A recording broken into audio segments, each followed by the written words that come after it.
Real মাদ্রিদের সাম্প্রতিক জয়ে বিশেষভাবে উজ্জ্বল ছিলেন কিলিয়ান এমবাপ্পে ও জুড বেলিংহাম।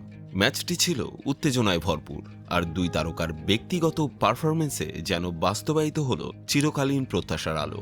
ম্যাচের শুরু থেকে রিয়ালের গতি বাড়িয়ে দেন জুড বেলিংহাম।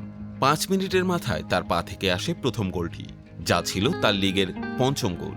আর এই গোলের পরে যেন রিয়াল আরও আত্মবিশ্বাসী হয়ে ওঠে। 55 মিনিটে আদ্রা গুলারকে দিয়ে আরও একটি গোল করান বেলিংহাম। কিন্তু ম্যাচে রিয়ালের জন্য বড় দুশ্চিন্তা ছিল বেলিংহামের চোট। সতর্কতার জন্য 60 মিনিটে কোচ কার্লো আনচেলত্তি তাকে তুলে নেন। বেলিংহামের পরই আরও একটি অবিস্মরণীয় মুহূর্ত তৈরি করেন কিলিয়ান এমবাপ্পে। 62 মিনিটে তার পা থেকে আসে রিয়ালের নবম গোল। একই সঙ্গে এই গোলের মাধ্যমে শীর্ষ লিগে নিজের 200 গোল পূর্ণ করেন এমবাপ্পে। ম্যাচ শেষে এমবাপ্পে তার সতীর্থ বেলিংহামের প্রশংসা করেন এবং বলেন, তার সহযোগিতা ও পারফরম্যান্সের জন্যই দলের জয় সহজ হয়ে ওঠে।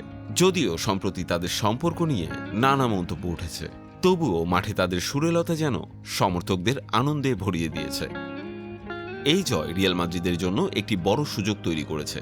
17 ম্যাচে বার্সেলোনার সংগ্রহ 38 পয়েন্ট, আর 16 ম্যাচে রিয়ালের পয়েন্ট 36।